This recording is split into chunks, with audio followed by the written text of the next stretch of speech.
नीटमध्ये कमी मार्क मिळाले, काळजी करू नका, आम्ही तुम्हाला ऍडमिशन करून देऊ एमबीबीएस मध्ये, असल्या जाहिरातींपासून सावध राहा. तुम्ही बरेच दिवस झाले जाहिराती ऐकत असाल, व्हॉट्सअपवर मेसेज जे बघत असाल की ज्यामध्ये लिहिलेलं असतं, प्रश्न विचारलेले असतात की आपल्या देशामध्ये एमबीबीएसचं शिक्षण प्रायव्हेट कॉलेजेसमध्ये इतकं महाग का बरं आहे, मात्र विदेशामध्ये ते शिक्षण फार कमी पैशात होतं. कारण विदेशातले अनेक असे देश आहे, अनेक अशा संस्था आहे ज्या कमीत कमी पैशामध्ये एमबीबीएसचं चांगलं दर्जेदार शिक्षण पुरवतात. मग भारतात एवढी फी भरण्यापेक्षा विदेशात जा आणि शिका, आम्ही तुमची मदत करू.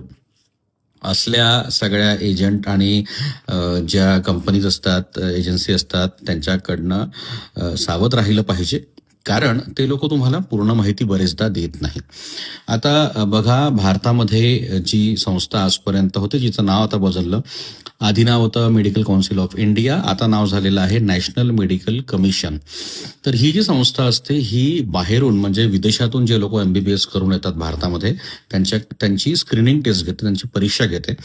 ज्या परीक्षेचं नाव आहे FMEGE म्हणजे फॉरेन मेडिकल ग्रॅज्युएट एक्झामिनेशन. ती एक्झाम पास केल्यानंतरच भारतामध्ये तुम्हाला मेडिकल प्रॅक्टिस करता येते.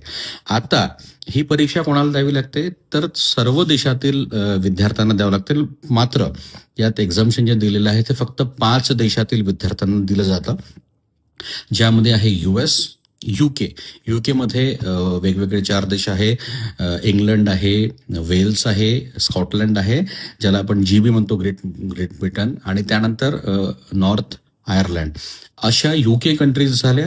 US, UK, कॅनडा, ऑस्ट्रेलिया आणि न्यूझीलंड या 5 घटक म्हणजे देश आहेत.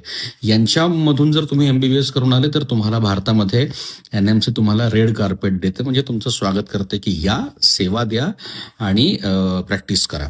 मात्र या 5 देशांच्या व्यतिरिक्त जितके देश आहे या पृथ्वीवर जिथं तुम्हाला एमबीबीएस करता येते, नेपाळ, बांगलादेश पासून रशिया, चायना पासून युक्रेन, वेगवेगळे जे देश आहे ज्या ठिकाणच्या एमबीबीएसची आपण ऐकत असतो नेहमी, त्या सगळ्या देशातून आल्यानंतर तुम्हाला NMCची ही परीक्षा द्यावी लागते.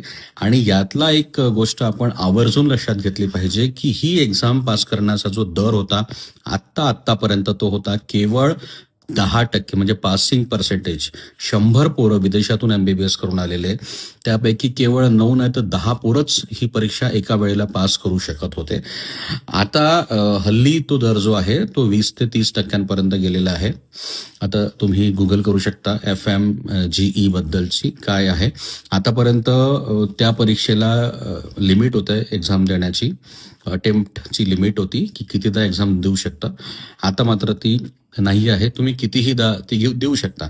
मात्र विचार करा, तुम्ही जर विदेशातून 5-7 वर्ष शिकून आल्या, त्यानंतर तुम्हाला इथे आल्यानंतर जर आणखी 5-7 वर्ष ते एक्झामच क्लिअर करण्यात तुमचे गेले तर तुमचं त्यामध्ये नुकसान होतं.